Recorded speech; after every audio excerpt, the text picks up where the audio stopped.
Lá nos primórdios das artes cênicas, os gregos criaram as máscaras do drama e da comédia, que se tornaram símbolos universais do teatro. Pois é, o nosso convidado de hoje veste tanto uma máscara como a outra, mas é especialmente na comédia que ele se supera como ator. Criador de uma enorme galeria de personagens, ele é um mestre na nobre arte de nos fazer rir. Seja bem-vindo ao Persona, Marcelo Médici.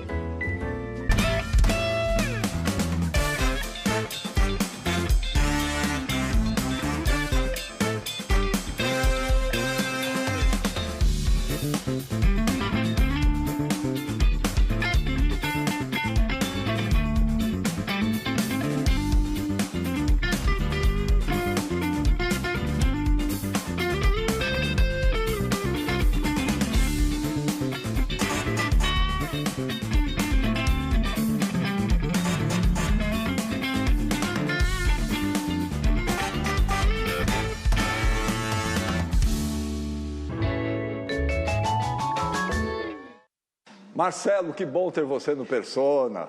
É uma alegria te receber aqui no programa. Obrigado, eu que estou feliz. É um momento bonito da minha carreira. Todo ator sonha em vir ao Persona, né? Então estou realizando esse sonho hoje. E nós também estamos realizando o nosso sonho, tendo você aqui. Que legal. Marcelo, você cresceu cercado de mulheres, né? Tinha sua mãe, tinha a vovó, tinha as titias, a babá. Na sua peça mais recente, a Dona Lola, você conta a história de várias mulheres, né? Dá para dizer que a inspiração veio de... Muitas dessas histórias veio da convivência com essas mulheres? Ah, sem dúvida, sem dúvida. São figuras muito fortes, né, na minha vida. Minha mãe trabalhava, né, então eu ficava muito tempo com a minha avó. E aí tinham as tias, né, E eu acho a mulher muito interessante, né? Eu acho que o teatro é uma arte feminina. Eu acho que quando a gente vê filmes também, né, que os personagens femininos são fortes, desde Fellini até novelas, né?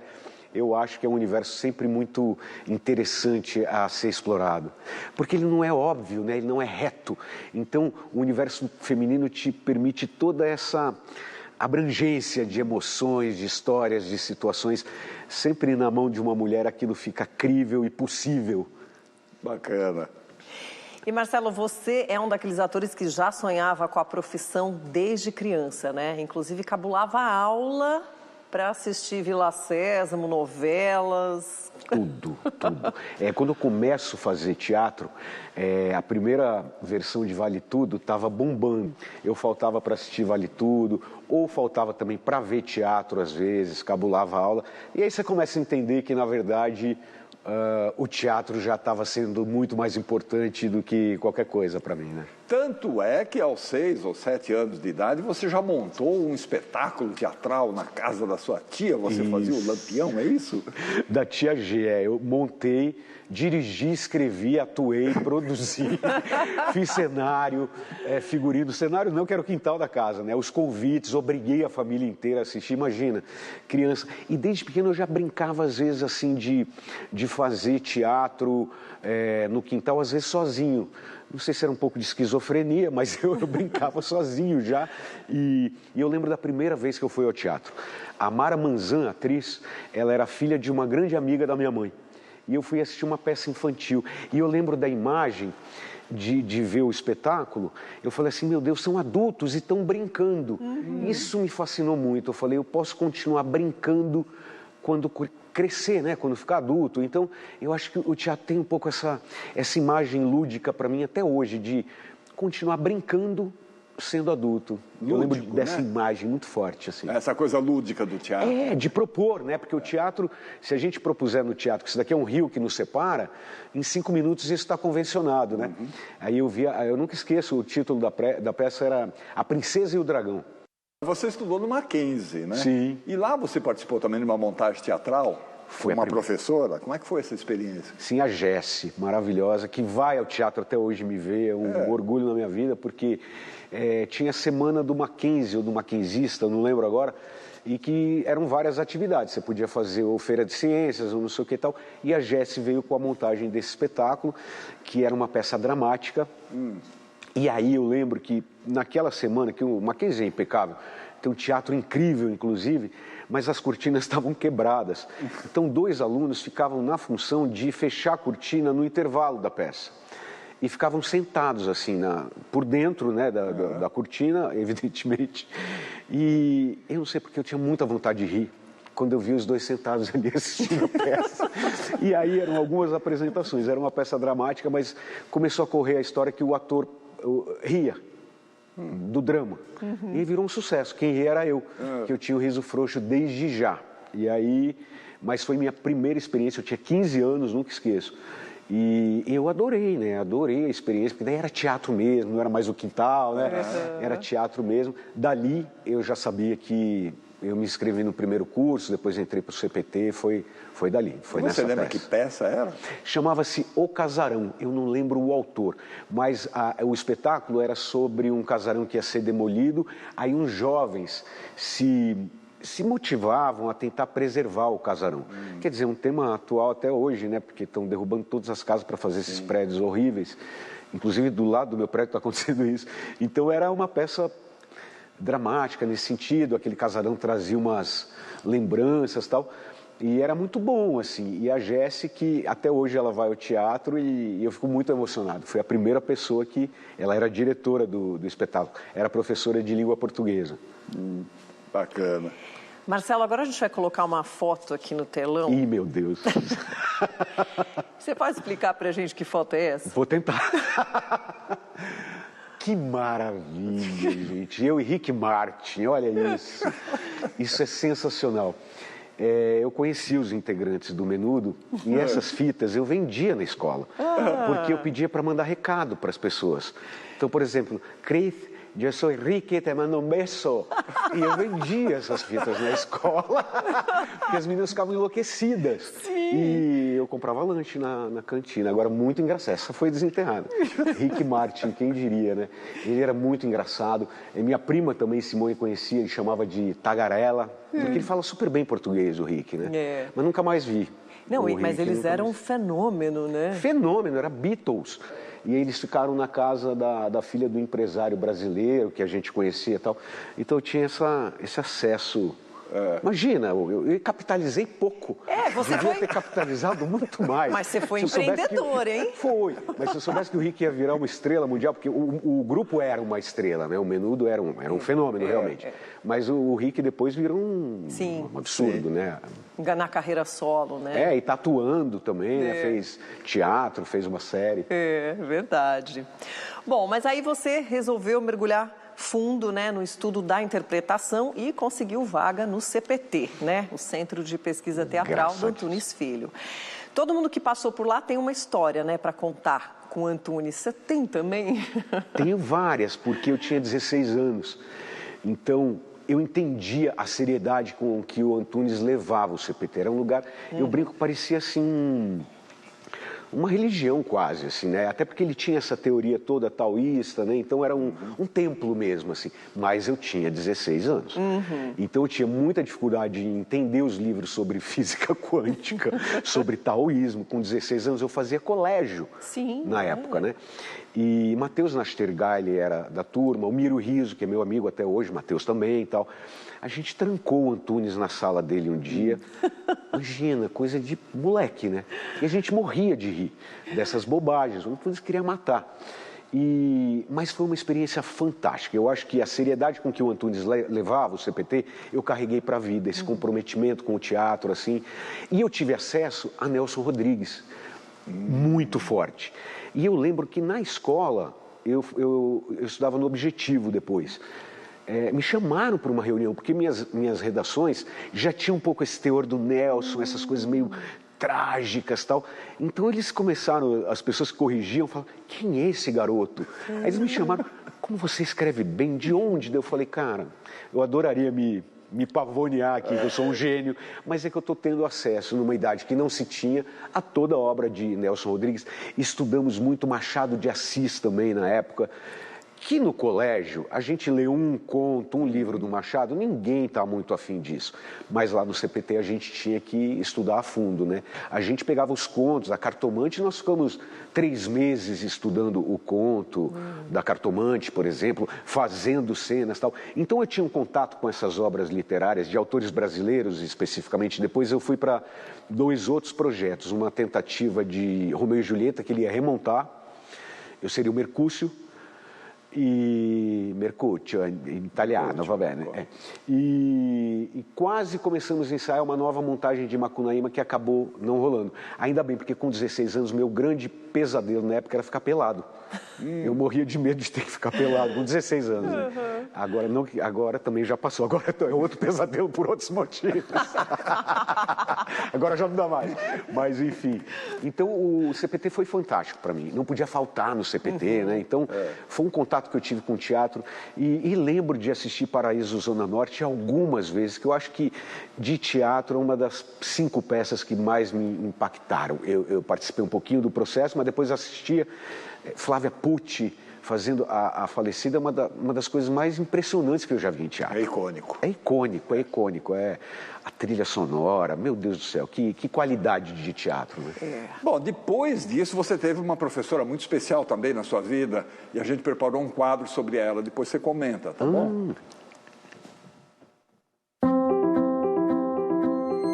Célia Helena, uma das grandes damas do teatro brasileiro, foi uma estrela fulgurante nos palcos, na TV e no cinema, e com o seu talento e a sua forte presença cênica, construiu uma carreira admirável. Atuou ao lado de Paulo Otran, Cacilda Becker, Maria de la Costa e participou de importantes movimentos do teatro paulista. Esteve nos elencos do TBC, Teatro Brasileiro de Comédia, do Teatro de Arena e do Oficina, onde atuou em vários espetáculos marcantes, dentre eles a histórica montagem de Pequenos Burgueses, dirigido por Zé Celso Martinez Correia. Com a atriz e produtora teatral Ruth Escobar, atuou na extraordinária montagem de O Balcão, um marco do teatro brasileiro, dirigido por Victor Garcia. Ao longo da sua carreira nos palcos, participou de mais de 60 produções teatrais e os seus trabalhos lhe valeram os mais significativos reconhecimentos, dentre eles 6 prêmios Governador do Estado.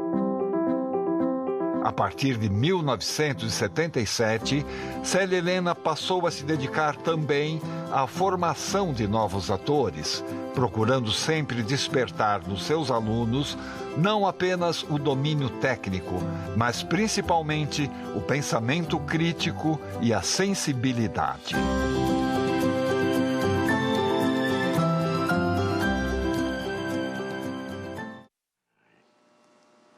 Meu Deus, que linda, né?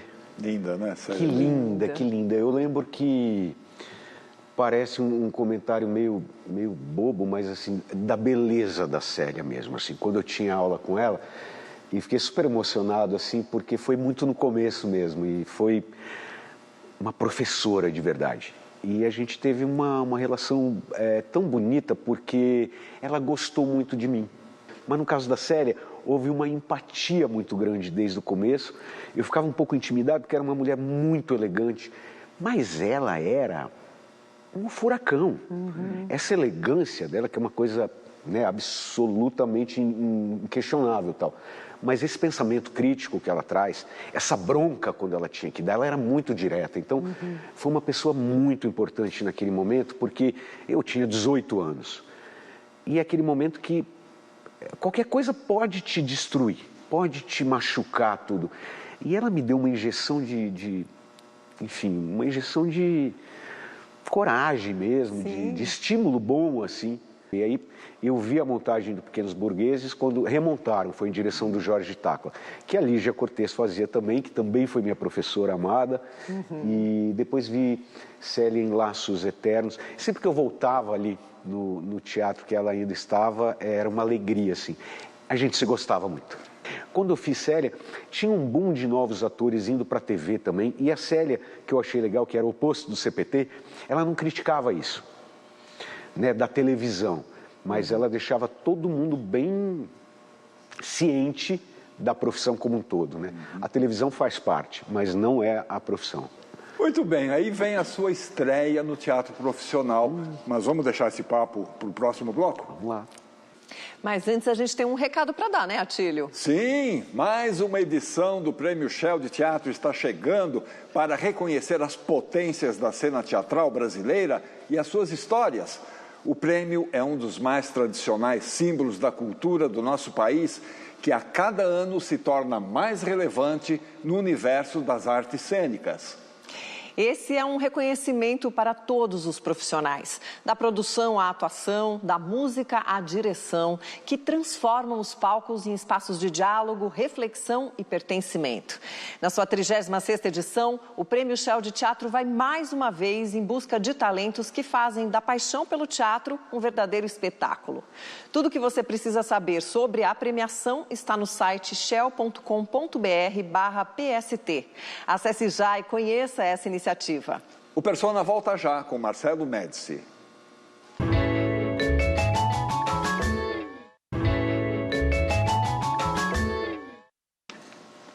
Estamos de volta com o Persona e hoje o nosso convidado é o Marcelo Médici. Bom, Marcelo, a gente estava falando aí sobre a sua estreia no teatro profissional, então a gente já abre esse bloco com uma mensagem sobre esse assunto. Olha só. Grande Marcelo Médici. Bom, Marcelo... É um orgulho, uma honra sempre falar desse querido amigo de muitos anos, que o primeiro passo dele comigo foi na peça O Mundo das Cores, que eu fazia como ator, e ele me substituiu brilhantemente. E dali passou para outra peça, no País das Letras, e sempre de uma forma dedicada, uma forma ilustre. E o Marcelo era a nossa empolgação. Imitava todo mundo, brincava, tirava sarro. Nós íamos viajar com a peça e no ônibus ele ia imitando todo mundo, imitava minha mãe como ninguém, que minha mãe era a nossa bilheteira. E o principal, isso foi no início dos anos 90. E até hoje, quando eu mantenho contato com o Marcelo, parece que eu entrei no túnel do tempo. Porque ele continua o mesmo cara, a mesma pessoa, não deslumbrou, é atencioso, atende, é querido. Então parece que eu estou voltando e revivendo aqueles momentos. Eu sou meio suspeito que, além de amigo, sou um fã desse cara, que ele merece tudo que ele conquistou e mais um pouco. Marcelão, te amo, meu querido. Que querido, gente. Super emocionado. O Nuno foi um cara muito legal assim comigo, porque eu fazia o Célia Helena já, e aí eu queria trabalhar também, precisava ganhar dinheiro também, e aí ele tinha esses espetáculos e aí eu entrei, aí tinha aquela coisa de fazer projeto escola e tal. E, por incrível que pareça, era difícil, porque assim, dava grana, então tinha muita gente querendo e tal. E ele apostou, porque eu era muito cru, na verdade. E para você fazer um teatro para crianças, você precisa ter o pessoal falar, é o começo. Não, é muito difícil. Você precisa ter um controle absoluto daquilo que você está fazendo, da plateia que você tem ali, de manter aquela atenção, da energia que você precisa ter. Então, se você vier naquela onda, eu estou estudando Lorca, eu estou fazendo Tchekhov, eu estou lendo Nelson Rodrigues e tal, e você não encarar essa porrada que é o teatro infantil, então assim, eu acho que uma grande parte da minha formação vem desses primeiros espetáculos, porque eu trabalhava às vezes segunda a segunda, eram 2 ou 3 espetáculos de repertório, e que fazíamos todos os dias. Então aquilo te traz uma prática, que é um treinamento assim. E o Nuno me trouxe essa possibilidade e acho que honrei com a responsabilidade de estar lá também. E o Nuno é meu amigo até hoje, apareceu na foto também a filha dele, que fazia de vez em quando, porque era uma criança, e a Fabiana, que é minha grande amiga até hoje, que é minha comadre e tal.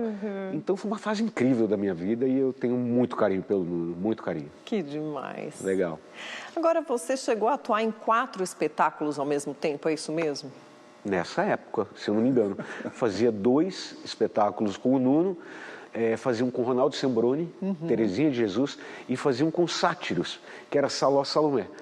Então eu fazia à tarde, quando tinha projeto escola, se eu não me engano, terças-feiras era Terezinha no Itália, ou terças e quartas, agora eu já estou esquecendo, a memória teve que dar espaço. E de sexta a domingo, Saló Salomé com Sátiros. E os infantis, e à tarde fazia a sessão aberta ao público também, né? Eu nem sei quantos espetáculos, e hoje quando tem muitas sessões de teatro musical, eu reclamo. Ai, gente, quarta, domingo não dá. Não vai rolar. Não dá. Marcelo, a Turma do Arrepio, TV Manchete, foi o seu primeiro trabalho na TV, se não me engano, né?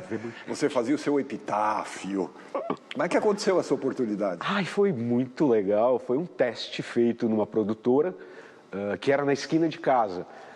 E era um cartoon, eram quadrinhos, né, de personagens, né? Gibi, de personagens, muito bem desenhado, muito bem feito, e assim, de personagens de terror, uma múmia, um vampirinho, um lobisomem e tal. Mas quando eu cheguei lá, isso é muito engraçado, que teatro infantil tem isso também. Os atores eram pequenininhos para fazer o teste, porque é tipo Turma da Mônica, você não pode ser muito alto, muito grande. Quando eu entrei, eu falei, não vai ter nada para mim, não que eu seja muito alto, mas perto deles eram atores pequenos. Mas aí eu peguei o personagem, que era um morto-vivo, que ficava numa portaria e tal. E aí... Que é o seu epitáfio. O epitáfio, não tinha texto, que é um sonho em televisão, porque você não precisa decorar, você só... Uma maquiagem que dava um certo trabalho e tal, mas foi muito engraçado. Agora, quando me contrataram, falaram, o personagem é menor, tal, você vai gravar só de vez em quando. Eu falei, não tem problema nenhum. Teve um problema de verba, e o único cenário que ficou pronto foi a portaria, então tudo acontecia na portaria. Eu gravava mais que todo mundo, porque eu tinha que estar lá. Mas me deu uma raiva, eu falei, o nosso salário tinha que ser melhor, viu? Porque eu estou em todas as cenas, né? Mas foi muito divertido, acho que foi uma das últimas coisas da TV Manchete. Não, depois teve uma sobrevida boa, que tiveram até boas novelas depois disso, na Manchete. Mas foi divertido, assim, foi rápido o programa, e eu lembro que o cenário era da mesma equipe do Castelo Rá-Tim-Bum, então era bem bonito. Bom, aí você teve na minissérie Olho da Terra, com Ciambrone, né? Sim. Lá na Rede Record. Sim. E depois disso você foi fazer a oficina da Globo, né? Em São Paulo. Chegou a fazer um teste para o trabalho, né? Para um trabalho na emissora, mas não rolou. O que aconteceu? Isso foi maravilhoso. Na verdade, já estava no SBT nessa época e aí pintou um trabalho para fazer a série Os Maias. E aí tinha um personagem que teria sido meu sonho, que era para fazer neto da Miriam Muniz. Imagina que beleza! Acho que eu sou fã absoluto. E eu tinha um dente torto embaixo, em cima também, mas embaixo tinha um dente torto, que aquilo me incomodava um pouco, falava, eu não pegava teste comercial, não pegava só papel de morto-vivo. Eu falei, gente, será que tem alguma coisa errada no meu dente e tal? Todo mundo, não, tá tranquilo e tal. Eu fiz o teste com a Bri, ela terminou, falou assim, falta um dente em você? Eu falei, não, de jeito nenhum. Ela falou, o quê? Eu falei, meu dente é torto. Ela foi muito objetiva. Precisa arrumar, viu, que parece que você não tem um dente. No dia seguinte, eu estava colocando o aparelho, já estava mais velho, tinha uns 30 anos e tal, mas corrigi isso. E, de fato, fazia uma sombra no vídeo que me prejudicava e tal. E eu agradeci, abri há pouco tempo, encontrei com ela, falei, olha, eu queria te agradecer. Ela falou, meu Deus, eu falei isso. Eu falei, ainda bem que você falou, porque isso é muito importante na nossa profissão, né? Tipo, tem uma coisa aqui que te atrapalha. Eu já tinha essa pulga, mas mesmo que eu não tivesse, ela foi muito objetiva. Eu achei ótimo. Em 98, você participou do concurso de humor do Multishow, por insistência de uma colega de trabalho, né? E você ganhou o concurso, né? E aí surge um dos seus personagens mais conhecidos, que é o Sanderson. Mas como é que surgiu a ideia do Sanderson? Desde que eu comecei a fazer teatro, ele era uma brincadeira de camarim. Eu brincava, falava, mano, dá licença, essas horas fazendo aqui, vou pôr a roupa dos passarinhos aqui pra fazer a peça pras crianças, mano. E sempre brinquei com isso, Muito bom. Dá licença, mano. Aí a Tati Manzan, que é minha amiga até hoje, que produz Dona Lola também, o Ricardo Hudson e a Cláudia Rodrigues, que é minha comadre, que havia ganhado esse prêmio em 96 e tal. Marcelo, participe desse prêmio com esse personagem. Mas até então, Atílio, eu não fazia, eu já tinha feito comédia, mas não tinha na minha cabeça essa coisa de ser um comediante ou de fazer um programa humorístico, por exemplo. Nunca passou pela minha cabeça. Só que o prêmio era em dinheiro, então eu falei, do chão não passa, né? Vamos tentar. E aí peguei esse personagem que eu já tinha feito em teatro algumas vezes, em Rebordosa, quando eu fiz no teatro, era um dos personagens que aparecia. Na primeira montagem do Eu Era Tudo Pra Ela, ela me deixou, com direção do Ariel Mosch também, eu fazia esse personagem. No Teatro de Terror com a Vicky Militello, algumas cenas de sketch, eu fazia o Sanderson. Então, aí fui. Honestamente, não imaginei ganhar, porque na minha cabeça o universo do humor era um Olimpo, né? De Chico Anísio, Jô Soares, Golias, Tutuca, Jorge Loredo, Oscarito, enfim. Nunca passou pela minha cabeça algum dia chegar próximo a isso. E cheguei porque depois de ganhar o prêmio fui fazer A Praça é Nossa e que tive também o privilégio de ter a galera toda perto e tal. Mas aí deu uma mudada. Eu brinco que pode ter parecido com uma especialização. Você se forma em medicina e aí você vai para uma especialização. E aí veio a questão da comédia, mas puramente porque as coisas começaram a dar certo para mim. Não foi uma escolha, não foi uma coisa que eu persegui nesse sentido, né? E eu não me considero um humorista. O pessoal fala, fico lisonjeado, mas eu sempre digo, eu sou um ator que faz comédia, né? Mas pintou assim como uma especialização involuntária. Então veio organicamente na tua vida? Organicamente, Cris, eu acho assim, de uma forma também do mercado. Tá. A gente falar de planejamento de carreira aqui no Brasil é lindo. Às vezes o pessoal sai da escola achando que vai fazer uma carreira do Laurence Olivier, e não é verdade. Às vezes muitas vezes você vai fazer o que aparece. E o humor apareceu para mim como uma facilidade no sentido assim, as coisas começaram a dar certo nesse sentido. Teve a praça, aí em teatro também, que depois a gente entra nessa questão, mas as peças de comédia que foram bem sucedidas para mim e tal, e que ia dando certo.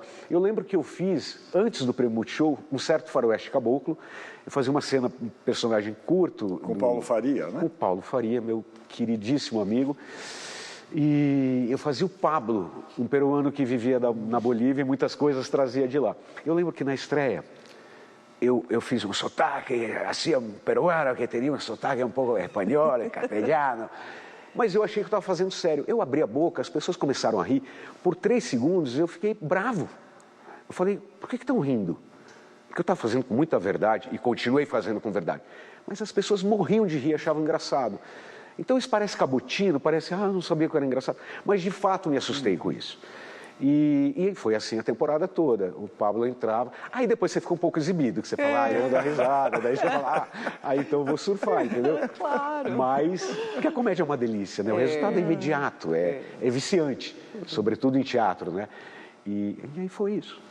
Mais uma mensagem para você, Marcelo, de alguém que entende muito bem dessa arte de fazer rir. O que eu poderia falar sobre Marcelo Médici? Em primeiro lugar, ele é um homem de teatro, um cara que sabe da luta que é e o valor que tem colocar um espetáculo no palco, essa batalha.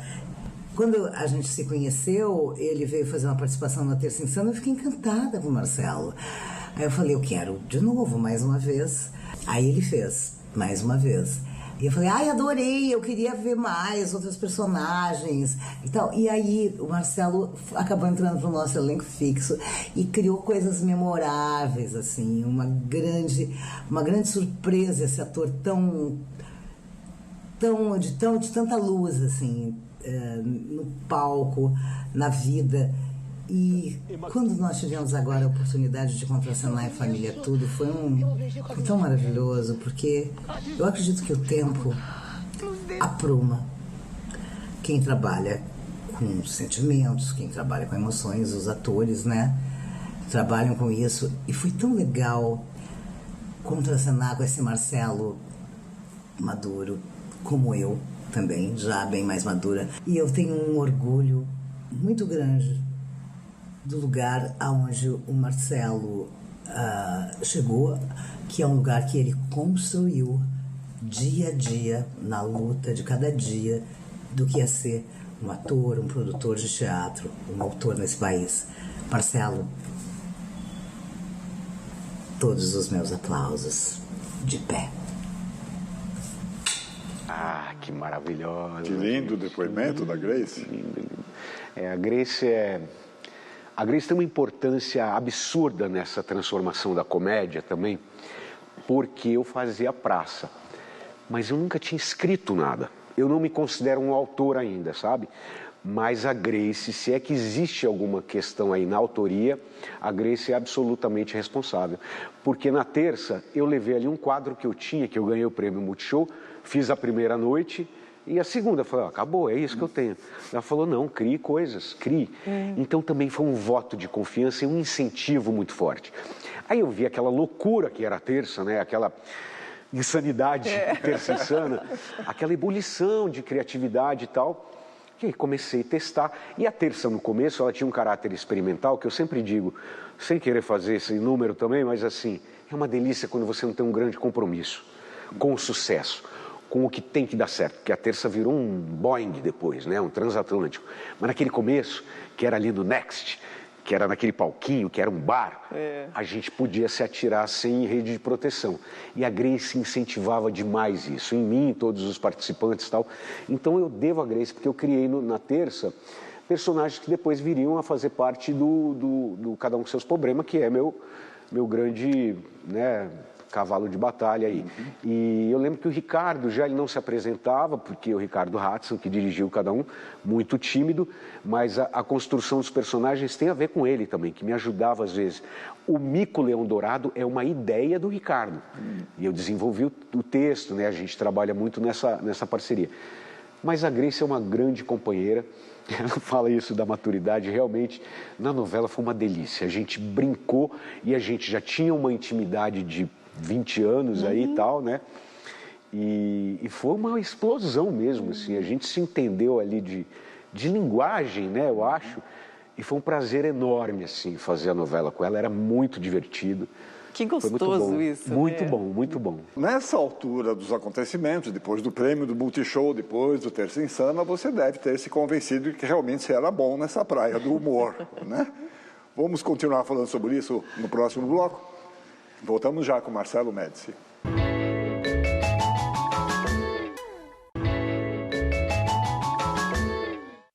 Estamos de volta para a nossa conversa com Marcelo Médici. E, Marcelo, a gente já abre esse bloco com um quadro que a gente produziu sobre a nobre arte do comediante. Olha só. Que legal.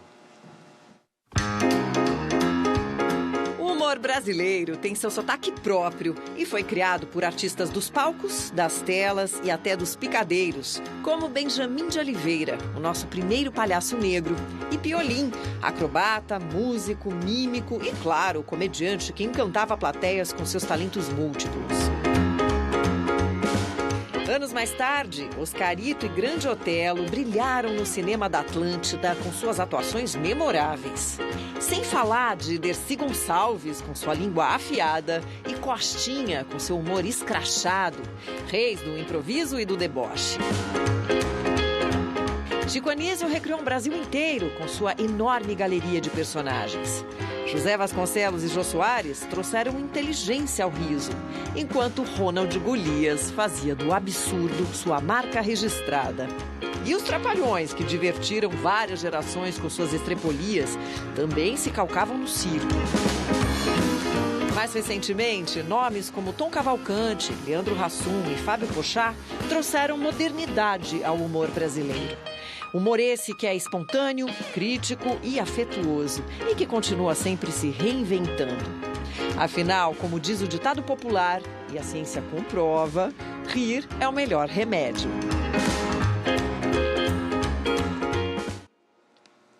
Que time, hein? Que time, hein? Meu Deus. Como é que você assiste essas pessoas e você se acha capaz de fazer qualquer coisa nesse sentido? Não tem como. Você ver Golias, Grande Otelo e achar que você possa fazer qualquer coisa parecida com isso. Para quem está começando na profissão, impossível. Você assiste com um distanciamento assim de semideus, sabe? Não tem como você almejar aquilo. Mais recentemente mesmo, o Tom. Né? O Tom fazendo o Sai de Baixo era um negócio, todos, né, do elenco, mas o Tom, sobretudo, que era o cortador de piada ali, né? Tipo, complicado. Desculpa, nem deixei vocês voltarem. Mas vocês mostraram aí duas pessoas também que não são tão de mídia, conhecidas de mídia, de televisão, essas coisas, mas Ari França e Otávio Mendes, eu fui plateia dos dois. E eram dois craques que eu observava com muita atenção.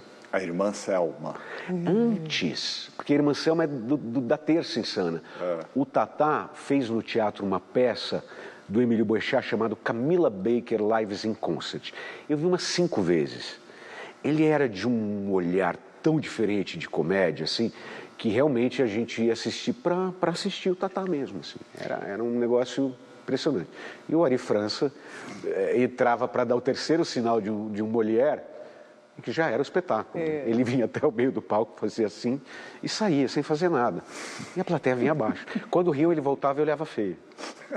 A plateia morria, né? Tipo... Agora, você tem algum comediante, dentre eles ou outros, que são referência para o seu trabalho? Olha, eu vou dizer uma coisa que eu nunca falei. E eu vou dizer hoje que eu me sinto mais preparado para essa resposta. Se você me perguntar qual gênio desses, porque são todos gênios aí, qual deles eu observava e me chamava muita atenção, Marília Pêra, quando fazia comédia. E ela, brilhante que era, dizia que tudo de comédia que ela sabia fazer, ela tinha aprendido com a Dulcina de Moraes. Né? Agora, eu lembro que eu vi coisas da Marília que são muito impressionantes em comédia, em teatro, e ela fez uma novela do Cassiano Gabos Mendes também, que era Brega e Chique, que ela fazia uma madame falida. Cada cena da Marília era uma aula de comédia. Ela fazia uma madame e ela fazia umas coisas quase de circo, de chanchada, que já você fala, não é possível que hoje em dia ela vá fazer esse tipo de piada. E ela fazia aquilo com uma categoria, com uma propriedade, que era aula de comédia. Então, sempre fui fã da Marília, isso sempre foi declarado, né? Mas hoje em dia eu me sinto preparado para dizer que em comédia, quem eu observei, mesmo sem imaginar fazer um dia, Marília Pêra. Bom, você esteve já comentou, na escolinha do professor Raimundo, na Praça é Nossa, você trabalhou ao lado do Ronald Golias, trabalhou ao lado de Zilda Cardoso, Jorge Loureiro e tantos outros, né? E aí vem o Cada Um com Seus Problemas, um espetáculo onde você faz vários personagens. Como é que surgiu a ideia? Olha, muito engraçado. Eu já tinha passado pela Terça e tinha testado esses personagens durante um ano, né? A Terça tinha essa possibilidade. E esse falou da Zilda. A Zilda, que fazia a Catifunda, ela um dia virou para mim e falou assim, faz um espetáculo com caracterização. Ela não dizia espetáculo nem teatro, ela falava show. Faz um show, fazendo vários personagens, não faz só o corintiano, faz vários, tal, não sei o quê. E aquilo ficou na minha cabeça. E aí, quando eu saí da praça, porque eu saí da praça e saí também da Terça, meio que junto, aí comecei e alguns amigos falavam, Marcelo, você fez tanto sucesso na praça com esses personagens, monta um solo. E o medo de fazer um solo? E aí eu obriguei o Ricardo, que havia escrito também alguns personagens, ele dava ideias, eu falei, você vai ter que dirigir. E o Ricardo nunca tinha dirigido, é ator. Ele falou, eu? Eu falei, é. E aí falei, vamos arriscar. Aí estreiei no Teatro Pequeno, que era o Crown Plaza. Carlinhos Mamberti também me deu essa força e esse crédito, né? E eu lembro que eu perguntei assim, quanto eu vou ficar te devendo caso não venha ninguém assistir a peça? Ele falou, caramba, mas ninguém. Eu falei, ninguém. Ele falou, ninguém? Eu falei, ninguém. Queria saber o mínimo do teatro, aquelas coisas todas. Então. E aí o Cada Um estreou e aí o resto é história, porque foi realmente um sucesso. E está aí o espetáculo até hoje. Eu volto, às vezes o ano passado eu voltei para fazer 4 sessões, fiquei 1 ano em cartaz, aí eu tenho que trancar o Cada Um, porque senão eu não faço outras peças. Bom, Marcelo, e por causa desse espetáculo você foi parar numa novela, mas olha só quem fala sobre esse assunto. Primeira vez que eu vi Marcelo Médici foi num concurso da Multishow, eu acho. Era um sketch pequeno, ele fazia aquele motoqueiro que ele faz sempre, Sanderson, se não me engano, é esse. E eu achei excelente, eu achei tão espontâneo, tão divertido, era tão difícil ver esse tipo de comediante que sabe fazer muito bem um personagem, né? Então eu imaginei levá-lo para a Globo. Eu entrei em contato, mas ele estava contratado do SBT e ele não podia fazer, ele fazia a Praça da Alegria. Ok, porque ficou na minha cabeça, né? Aí eu comecei a ver que ele aparecia em outras coisas, não sei o quê, até que eu fui ver a peça dele, né? Cada um com seus problemas. E ele é realmente excelente ator. Faz uma plateia vibrar, todo mundo ri, é muito, muito, muito bom. E aí, quando teve a chance, eu o chamei para fazer Belíssima. Fiz um personagem especialmente para ele. E o personagem foi um grande sucesso, a novela foi um grande sucesso, e a partir daí até ficamos amigos. Eu sou um grande fã de você, Marcelo. Eu acho você um dos, não só comediante, mas um dos nossos melhores atores. Porque você é um ator de muito carisma, é um ator de enorme talento e principalmente é uma pessoa maravilhosa. Um grande abraço, que você tenha uma vida sempre muito cheia de muito amor, de muito carinho e de um grande amor que esse público todo brasileiro tem por você. Grande beijo.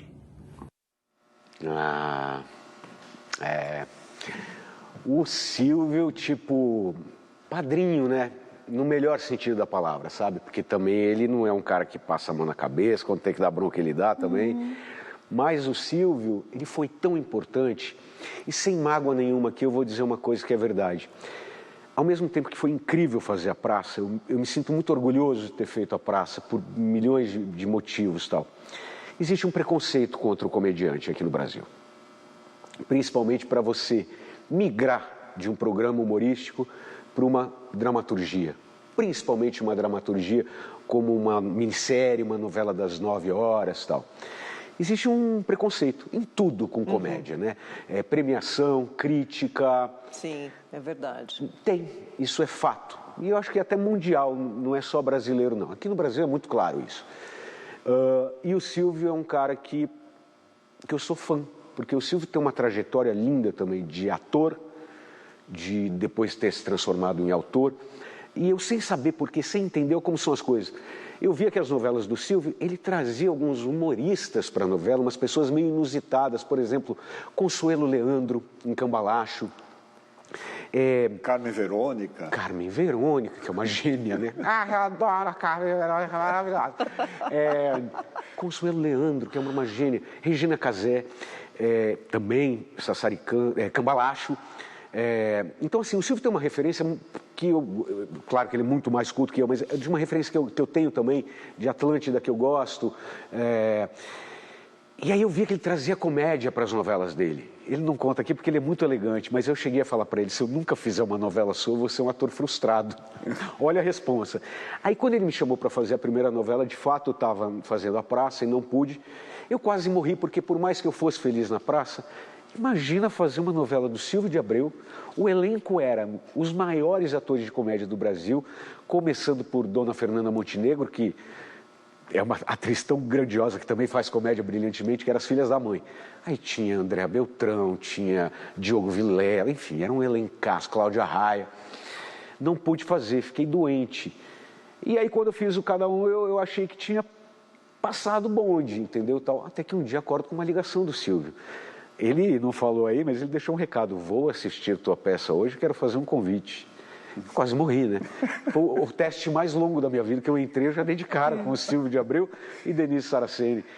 E aí veio o convite para a Belíssima.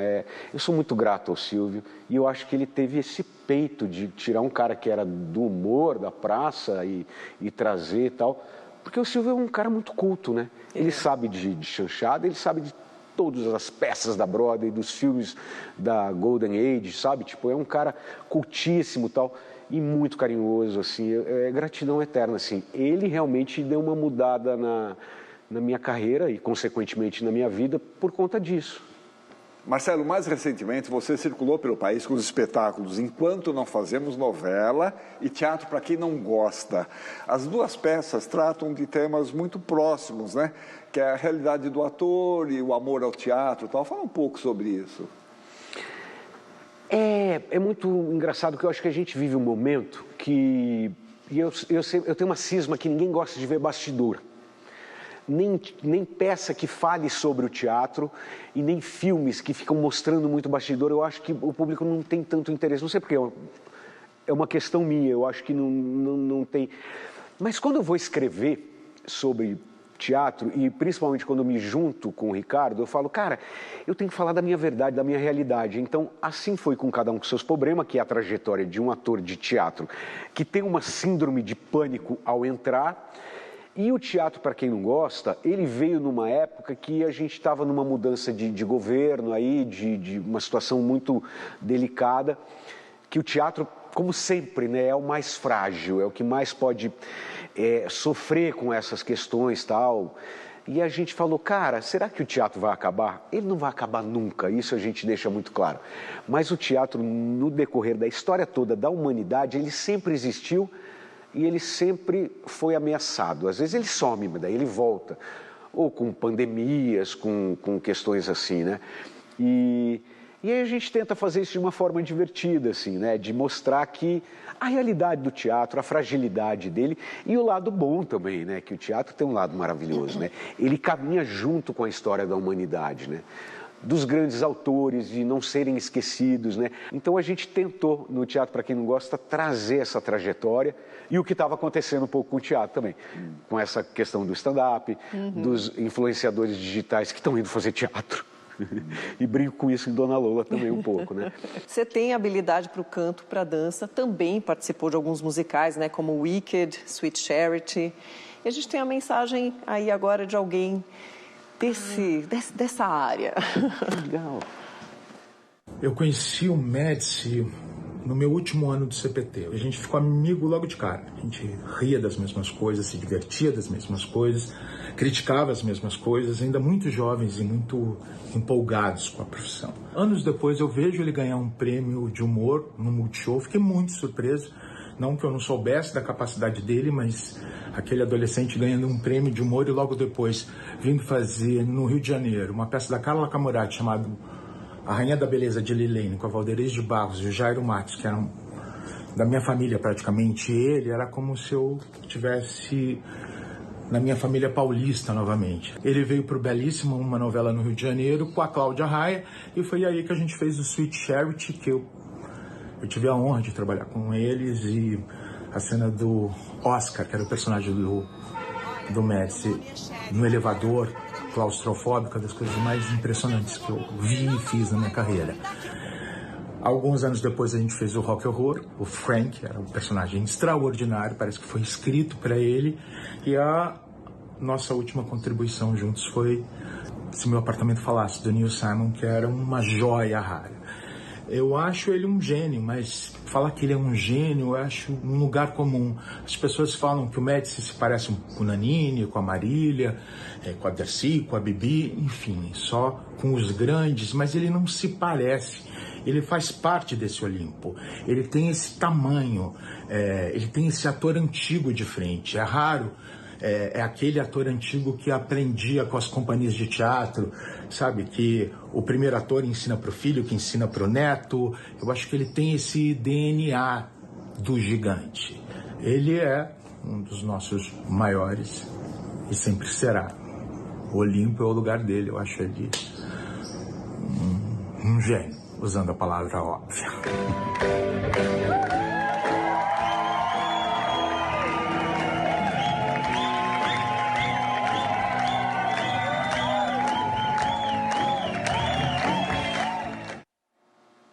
demais, gente, que demais.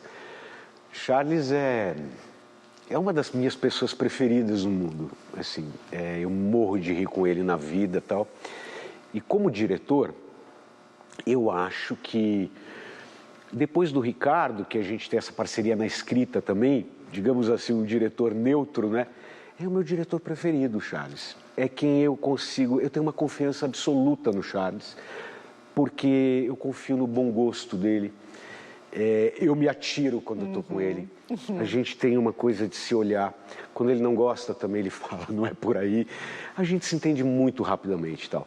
E eu acho que, da minha carreira, os grandes espetáculos, os mais grandiosos nesse sentido de infraestrutura e tal, foram com ele, que é Sweet Charity, Rock Horror, Se Meu Apartamento Falasse. E eu morro de saudade dele. É um amigo muito querido. Um artista que eu admiro demais também, porque o Charles é muito multitalentoso, né? O Charles escreve, o Charles dirige, o Charles faz figurino, faz cenário. E o Charles era um grande galã quando a gente começou a fazer teatro, era um dos homens mais bonitos do teatro e um homem lindo até hoje, mas enfim... É um cara que hoje em dia ele é tão grandioso também que ele foi para outros lugares. Ele não ficou, ele não ficou só na atuação, tá? Um beijo, eu amo demais o Charles. Marcelo, seu trabalho mais recente é o Dona Lola, né? Em que você interpreta uma simpática senhora que é alçada à fama através da internet e tal. E não poderia faltar essa mensagem para você. Bom, aquela dúvida que às vezes a gente tem se as coisas acontecem por acaso ou se estavam predestinadas, em relação ao meu encontro com o Marcelo, é muito difícil para mim não acreditar que aquilo tinha que acontecer, porque simplesmente ditou completamente a minha vida. Desde os meus 20 anos de idade, quando eu já tinha até desistido de fazer teatro, mas ele me incentivou a continuar, porque ele acreditava em mim, ele sabia que era o que eu gostava de fazer, até a descobrir novas aptidões, como escrever peça de teatro, dirigir, enfim, é muita coisa que eu venho aprendendo com ele nos trabalhos e na vida. E seria uma missão completamente impossível tentar resumir 30 anos de história num vídeo de 1 minuto. Mas o que eu mais gostaria de falar sobre ele, além do talento incontestável e do respeito que ele tem com a profissão, é uma curiosidade, na verdade, porque ele cria muitos personagens que têm um caráter de vilania. E ele tem na vida esse humor crítico, ácido, mas ele como pessoa é muito diferente desses personagens, porque ele é totalmente bom caráter, uma generosidade absurda, uma empatia e um senso ético que está muito em falta na humanidade mesmo. Então, é um leque infinito de coisas admiráveis no Marcelo. E é isso que eu gostaria de falar, por enquanto. Mas e se o mensageiro não avisava o meu a tempo e ela pensar que eu tô morta? Calma-te, Julieta, você é muito negativa. Muito chatona. Que lindo, Ri. É um grande encontro, assim, né? Um encontro incrível na vida mesmo, que é um privilégio você ter esse encontro na vida e que faça essa extensão no trabalho também. A gente se entende muito bem também, o Ricardo. É um grande colega de cena quando a gente contracena. É minha grande dupla, sem dúvida, assim. A gente se complementa, a gente se entende. E no Dona Lola, ele conheceu minha avó, né? Ele que deu o título da peça quando a gente estava começando a ensaiar, ele que teve essa ideia. E o Ricardo é muito tímido, muito modesto, mas é um cara genial. E a gente se complementa muito nisso, assim. O Ricardo é um cara que... E a gente... Eu confio também, uma confiança muito grande e tal. Que lindas palavras, ele falar que eu sou generoso e que eu sou... Vamos ver se na próxima peça que ele me dirigir eu vou pôr o vídeo para ele... Para lembrar. Pra lembrar, olha aqui. Ó, você falou, tá gravado. Marcelo, infelizmente o nosso tempo acabou. Nossa. É muito bonito ver a seriedade com que você encara o seu trabalho de ator, a seriedade com que você leva o humor. O humor é uma coisa muito séria. Exato, as pessoas às vezes esquecem disso, né? Muito obrigado pela sua participação aqui no Persona. Queridos, eu adorei, foi uma honra estar aqui. O que eu falei, um momento muito importante da minha carreira mesmo. E que delícia ver tanta gente que eu amo. Só teve gente que eu amo aí. E que honra estar aqui. Obrigado, vida longa ao Persona. Obrigada a você, foi uma honra mesmo, uma delícia ouvir tuas histórias e você compartilhar, além das alegrias, também as dificuldades, né? Então, obrigada por continuar a nos fazer rir. Obrigado. Agora, Marcelo, a gente percebe que você tem uma relação muito próxima, muito afetiva com a sua família e você é um cara que não tem medo de sentir saudade, você mesmo comentou isso aqui, né? Então, nós selecionamos um texto tirado do seu Instagram para você ler agora no final para a gente, pode ser? Será que é bom? É bom, é bom. Texto meu. Enquanto você se prepara, nós vamos nos despedindo, voltamos na semana que vem. Lembrando que quem quiser rever ou recomendar, o nosso programa fica na página do YouTube. E a gente se vê na próxima semana. Até lá. E ficamos com Marcelo Médici. Outro dia passei em frente à casa onde nasci e vivi até meus 10 anos. A rua mudou de nome, a casa não tinha muro e como tinha poço, quando faltava água no bairro, alguns vizinhos simplesmente abriam a torneira do jardim e enchiam seus baldes. Lembro dos passeios de bicicleta vermelha pelas ruas que a circundam, do cheiro bom que ficava de grama molhada depois da chuva.